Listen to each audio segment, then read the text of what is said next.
جی میرا مسئلہ یہ ہے کہ میں ایک لڑکے سے محبت کرتی ہوں بہت زیادہ، تو لیکن وہ لڑکا نہیں مجھ سے محبت کرتا، نہ وہ مجھے لفٹ کرواتا ہے، تو اس کا مجھے کوئی حل بتائیں۔ کیا عمر ہے آپ کی؟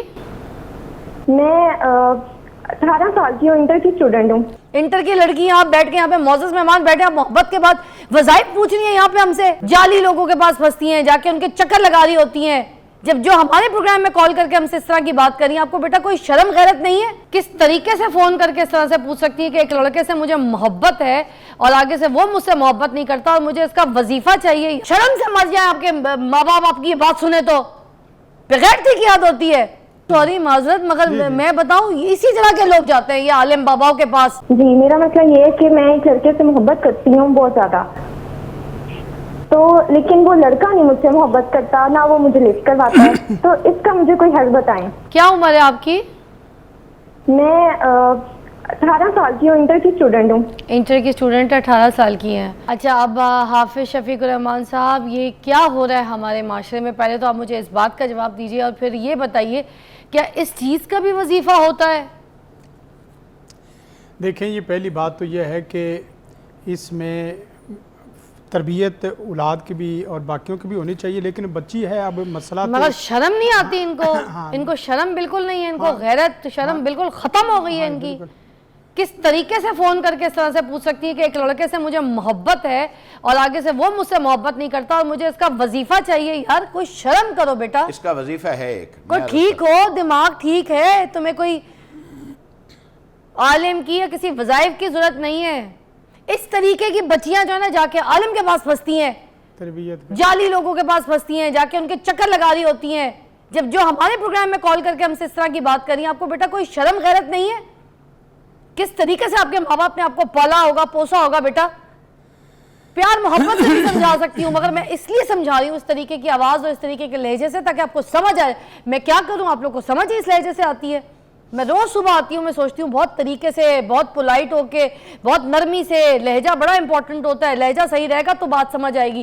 کیا بھائی کیا محبت پیار سے سمجھاؤں میں آپ کو؟ بات کرنے والی آپ کی انٹر کی لڑکی یہاں بیٹھ کے یہاں پہ معزز مہمان بیٹھے ہیں، محبت کے بعد وظائف پوچھ رہی ہیں یہاں پہ ہم سے، شرم ہی کوئی نہیں ہے؟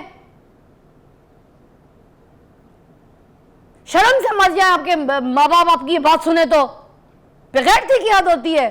سوری معذرت، مگر میں بتاؤں اسی طرح کے لوگ جاتے ہیں یہ عالم باباؤں کے پاس، دین سے دوری، قرآن سے دوری، اسلام سے دوری، جا کے ادھر گھستے ہیں، ان کے پاس پیسے دیتے ہیں، مجھے محبت ہے اسے محبت نہیں ہے، بغیرتی کی یاد ہوتی ہے۔ 18 سال کی بچی انٹر میں پڑھتی ہے اور اتنے کانفیڈنس کے ساتھ انہوں نے ہم سے وظائف پوچھ لیے یہاں پہ۔ میں دیکھیں میں ماڈرن ہوں، میں شوبز میں کام کرتی ہوں، میں ایکٹریس ہوں، میں ماڈل ہوں، میں ہر طریقے کے لوگوں کو ملتی ہوں، میں ہر قسم کے حالات فیس کرتی ہوں، ٹھیک ہے، ہر سچویشنز کے حساب سے مجھے ایکٹنگ کرنی پڑتی ہے۔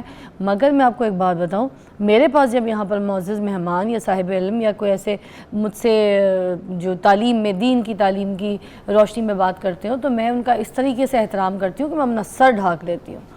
میری تصویر ہو، کوئی بات ہو، کوئی چیز ہو، میرا ملاقات ہو، ملنا ہو، میرا ان کے ساتھ بیٹھنا ہو، تو میں ان کے حساب سے بیٹھ کے ان سے بات کرتی ہوں۔ تو آپ کو شرم آنی چاہیے کس طریقے سے یہ ہمارا معاشرہ، ہم یہاں پہ شو پہ بیٹھ کے آپ کو محبتیں کرنا سکھائیں گے کیا؟ ہم آپ کو یہ چھوٹی چھوٹی بچیوں کو یہ اس طریقے کے وظائف دیں گے کہ لڑکا آپ سے محبت نہیں کرتا، اس لڑکے سے محبت کیسے ہو سکتی ہے، اس سے حاصل ہے؟ یہ طریقے ہیں آپ کے بیٹا؟ یہ آپ کے پڑھنے لکھنے کی عمر ہے، یہ آپ کے گھر والوں کے ساتھ اچھی گفتگو کرنے کی، گھر کے کچھ طور طریقے، کچھ سلیقہ، کوئی کام سیکھنے کی عمر ہے کہ گھر میں آپ اپنے امی کی صفائی میں مدد کریں، کوئی ہانڈی میں مدد کریں، کوئی پڑھ لکھ کے، کوئی اگر آپ کے ماں باپ کے لیے آپ سہارا بننا چاہتے ہیں، کوئی بیٹا بھائی کچھ نہیں ہے، تو وہ پھر آپ اس طریقے سے آپ اپنی تعلیم کو لے کے چلیں کہ آپ وہ حصہ ڈال سکیں، کوئی اپنے گھر والوں کا سہارا بن سکیں۔ اپنے چھوٹی بہن ہوں گی آپ کی یا کوئی چھوٹے بھائی ہوں گے، کیا آپ تربیت دے رہی ہیں ان کو کہ آپ اس طریقے کی گفتگو کر رہی ہیں لائیو شو پہ بیٹھ کے؟ بیٹا میں نے آپ کو ڈانٹا، مگر میں اس دفعہ میں آپ کو دیکھیں، میں آپ کو صاف صاف پیار سے بھی سمجھاؤں گی کہ آپ جیسی بہت سی ایسی اور بچیاں بھی ہوں گی، وہی بچیاں یہ عالموں کے پاس جاتی ہیں، جا کے جعلی 2 نمبر جو عالم ہوتے ہیں ان کو پھر اپنے جو ہے نا وہ اپنے قابو میں کر لیتے ہیں، ان کے پاس غلط شیطانی چیزیں ہوتی ہیں، وہ ان کے اوپر بچیوں پہ ہاو کر لیتے ہیں۔ اچھا اور تو اور ایسی، میں آپ کو بتاؤں نعوذ باللہ میں نے کتنے مارننگ شوز کیے، میرے پاس ایک کال تو آئی تھی کہ ایک بچی جو ہے وہ پریگننٹ ہو گئی،